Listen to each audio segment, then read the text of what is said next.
রমজানের রোজার মাধ্যমে তাকওয়া অর্জন করো, আল্লাহর ভয়। রোজার দ্বারা অটো ভয় অন্তরে জমা হয়। ইফতারির আধা ঘন্টা সময় বাকি, সামনে খানাও রেডি, পিপাসাও অনেক। এক বোতল পানি টান দিলে 3 লিটার থাকবে না। 10 জনার প্লেটের ইফতারি দেখা মনে মনে কয় তো আমার একারই হবে না। এই পরিমাণ ক্ষুধা, এই পরিমাণ পিপাসার ব্যক্তিরে যদি বলি তুমি দরজা জানালা বন্ধ করে ভেতরে গিয়া তুমি পানি পান করো, কেউ দেখবে না, যাও, করবেনি? পানির মধ্যে ডুব দিয়া পানি পান করবেনি?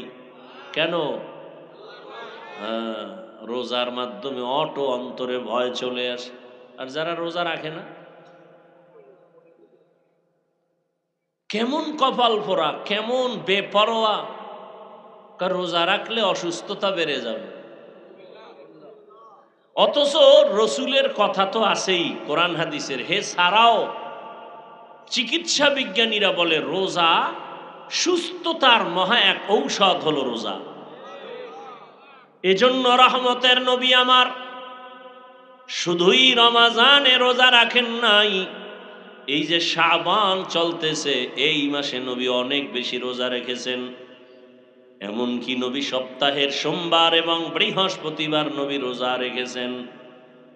রোজা রাখলে শরীরের অনেক লাভ।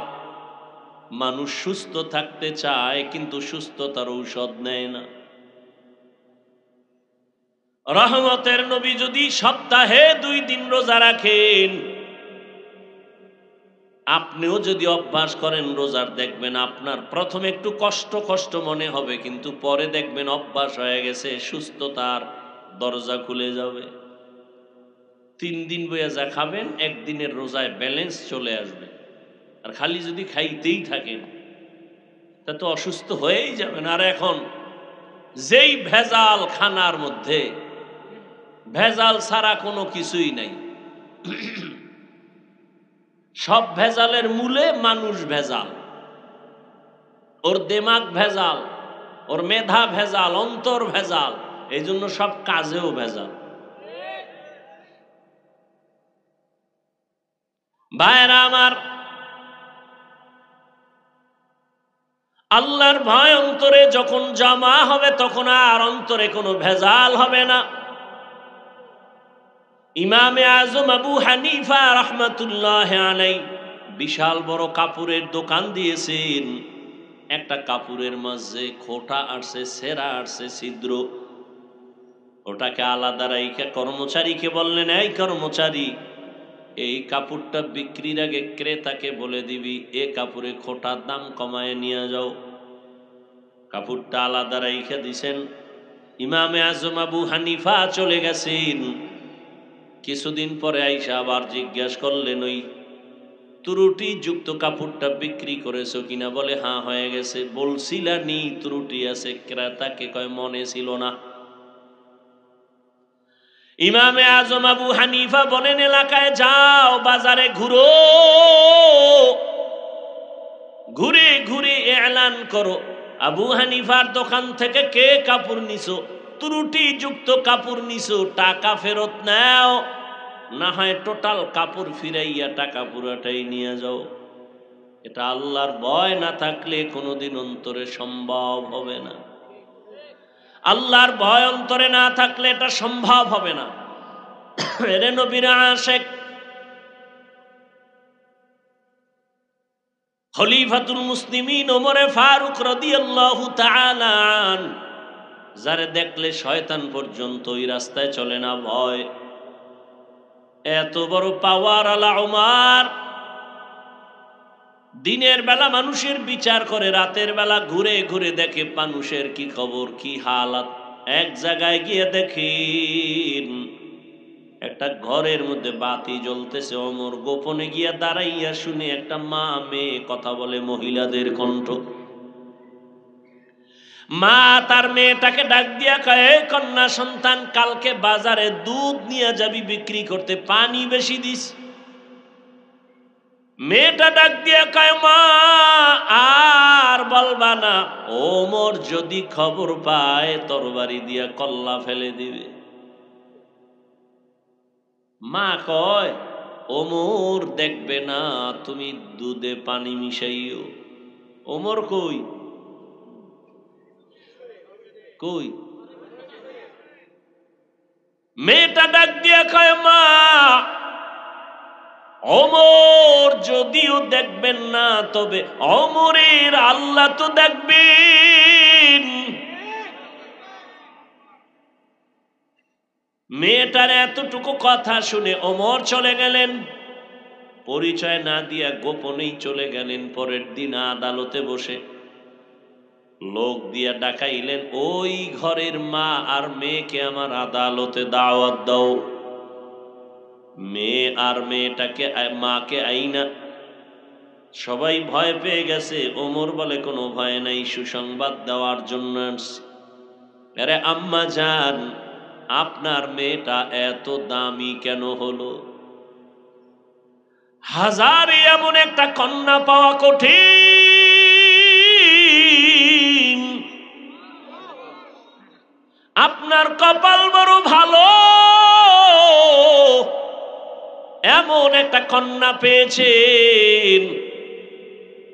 আপনি যদি রাজি হন, আমি ওমরের একটা দাবি, আমার ছেলের জন্য আপনার মেয়েটাকে বিবাহের বন্ধনে নিতে চাই। মা কত আনন্দিত, আমার মেয়েকে খলিফাতুল মুসলিমিন ওমর তার ছেলের জন্য নিতে চায়। আমি বড় ভাগ্যবতী মা, ওমরের ছেলের জন্য মেয়েকে দিয়া দিছেন। ওই মেয়ের ঔরসে আসছে আর একজন চাঁদের আলো নক্ষত্র, ওমর ইবনে আব্দুল আজিজ। আল্লাহর ভয়, চোখের সামনে তোমরা যারা নামাজ পড়ো না, রোজা রাখো না, পর্দা করো না রে বাবা, কিসের কারণে বলো? কয় টাকা পাওয়ার লোভে তুমি কার পেছনে ঘুরে ঘুরে নামাজ বাদ দিছো রে বাবা? জাননি কে সে যার পেছনে ঘুরিয়া তুমি নামাজ ছাড়ছো কিছু টাকা পাওয়ার আশায়? সে তোমার জীবনের বড় দুশ্মন। ওই চান্দাবাজ আর ধান্দাবাজ, স্বার্থে যদি আঘাত লাগে তোমার দল থেকে নাম কাটবে না, কল্লা পর্যন্ত কেটে দিবে। আমি কি বানায় বলতেছি? সোনার বাংলায় নমুনা নাই? জিন্দেগি মে বন্দেগি তু করনা হে, जिंदगी में बंदगी तू करना है, जिंदगी बे बंदगी शर्मिंदा है, जिंदगी बे बंदगी शर्मिंदा है। दुनिया में हो दुनिया का तलबगार न हो, बाजार से गुजर हो खरीदार न हो। ये दुनिया एक मिसल कागज फूल है, ये दुनिया एक मिसले कागज फूल है, जिंदगी में बंदगी तू करना है, जिंदगी बे बंदगी शर्मिंदा है, जिंदगी बे बंदगी शर्मिंदा है। अरे আমার কলিজার যুবক বাবারা, দেখতে দেখতে তোমার হায়াত তো 30-এর কোঠা পারিয়া সামনে চলছে, কয়দিন আর বাঁচবারে বাবা। ইদানিং কালে যত মরণের খবর দেখি, বেশি বেশি যুবকরা মরে, অসুস্থরা কম মরে, সুস্থরাই বেশি মরে। করোনার ভেতরে যুবকের লাশ, ছাত্র জনতার আন্দোলনে যুবকের লাশ, ডেঙ্গুর মহামারী যুবকের লাশ, গাড়ির চাকার নিচে যুবকের লাশ, ঘুমের বিছানায় যুবকের লাশ।